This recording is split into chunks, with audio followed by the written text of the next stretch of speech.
ក្រោយបញ្ចប់ទិវារត់ប្រណាំងអន្តរជាតិពាក់កណ្ដាលម៉ារ៉ាតុងអង្គរខួបលើកទី30ដោយជោគជ័យកាលពីថ្ងៃអាទិត្យឯកឧត្តមវត្តចម្រើនអគ្គលេខាធិការគណៈកម្មាធិការជាតិអូឡ িম্প ិកកម្ពុជា NOCC បានថ្លែងថាកម្ពុជាជាប់លេខ1ជាប្រទេសរៀបចំទិវារត់ប្រណាំងពាក់កណ្ដាលម៉ារ៉ាតុងនៅតំបន់បេតិកភណ្ឌដែលមានអត្តពលិកចូលរួមច្រើនជាងគេឯកឧត្តមបញ្ជាក់ថាក្នុងព្រឹត្តិការណ៍នេះមានអត្តពលិកជាតិអន្តរជាតិចូលរួមសរុបចំនួន 16,000 នាក់មកពី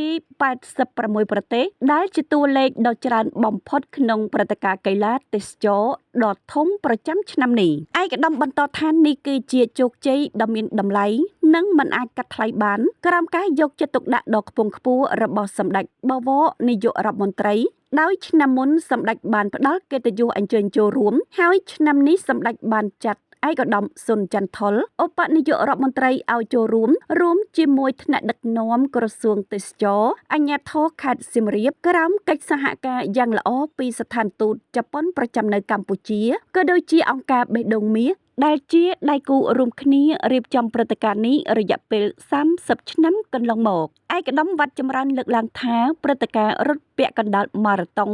និងម៉ារ៉ាតុងលើពិភពលោកមានច្រើន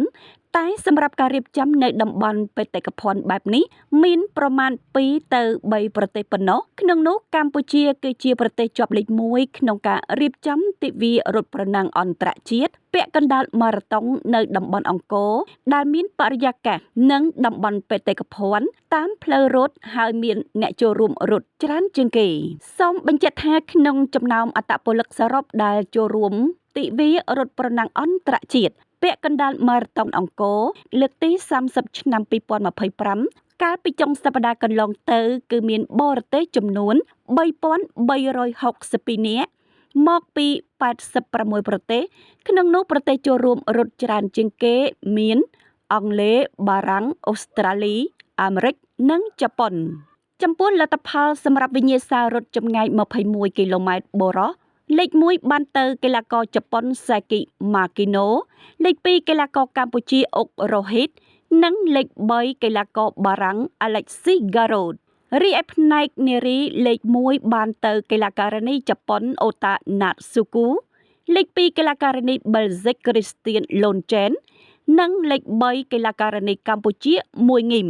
ក្រៅពីនេះក៏មានជ័យលាភីជនមានពិការភាពព្រមទាំងវិញ្ញាសារត់ចម្ងាយ10គីឡូម៉ែត្រ5គីឡូម៉ែត្រ